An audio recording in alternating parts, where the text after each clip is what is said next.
The Rangers decided to move on from Coach Gallant. There is no more Coach Gallant, as the New York Rangers are going into the offseason searching for a new coach. The Rangers announced Saturday night that Gerard Gallant and the team have a mutual thought on parting ways. Gallant and Chris Drury reportedly did not speak for 4 days after their Game 7 loss against the Devils. Gallant said that he is frustrated that his job security was even an issue, despite them losing in the first round in the playoffs.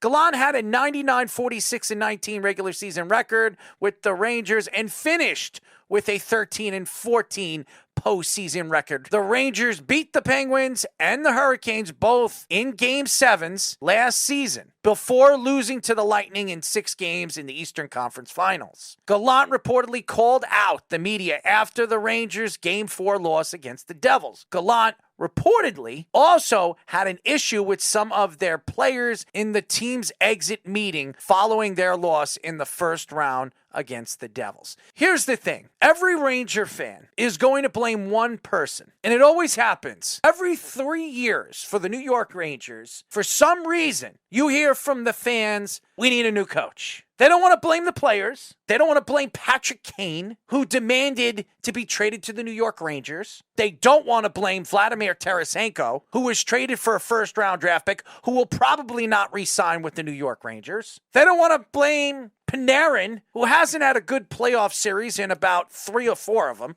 They don't want to blame Mika Zibanejad, who's been one of their best players in the regular season for the last 5 seasons. As much as Adam Fox is one of the best defensemen in the NHL, he didn't show up in Game 6 or Game 7. So let me ask you guys this question. Is the coach playing for those players? All the coach is going to do is call out a play, call out the lines. What more could a hockey coach do? That's the problem here. This isn't football. You're not calling plays, schemes. This is hockey. The team that plays the hardest, the team that is the fastest, usually wins. And what we saw in Game 6 and Game 7, and let's be honest, the Rangers wanted no part of the New Jersey Devils. It wasn't Jack Hughes that was killing them throughout the series. It was second-hand players on the Devils that were crushing the Rangers. It wasn't Timo Meier. It wasn't Jack Hughes. It wasn't even Hamilton, who's going to win the Norris Trophy. That's the difference. The Rangers weren't getting enough help from their star players.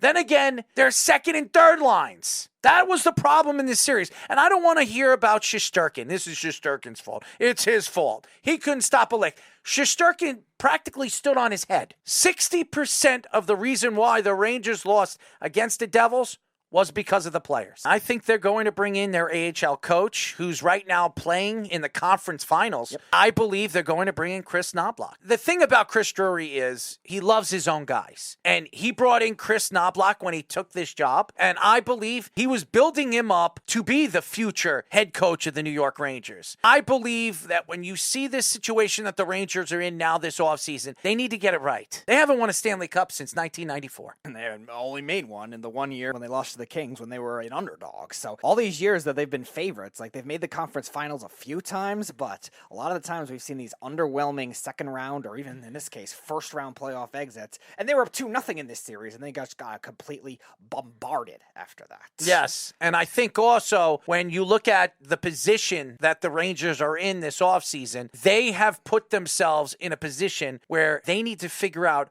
who they're keeping and who are they deciding to move on from? Because Alexi Lafreniere has not really produced since he was drafted as the number 1 pick. Capo Caco, they extended him 2 years last offseason. He, again, this year, has not produced. I don't know what you're going to get for these guys, and right now, you're probably going to sell on the low. But these guys are not fitting in with this roster. I don't want to hear from the other Ranger fans that are saying, well, if you put them on the first line or you put them on the second line, they're going to get more scoring chances. That's not the reason why they're not doing anything. It also is a matter if they bring in a coach that'll help out with these younger players too, because if they decide to bring in a veteran coach that'll help out the veteran players and try to swing for the fences, you're better off trying to get value, at least some of it, for one of those guys. Now, I'm not saying trade all 3 of the kid line, but Alexi Lafreniere has been the one that was kind of underwhelming this year, especially in the second half of the season where it seemed like he absolutely disappeared. Hedl had a nice season at over 20 goals, and Kakko, I think he got better in some areas, but still not up to the level of the number 2 prospect yet.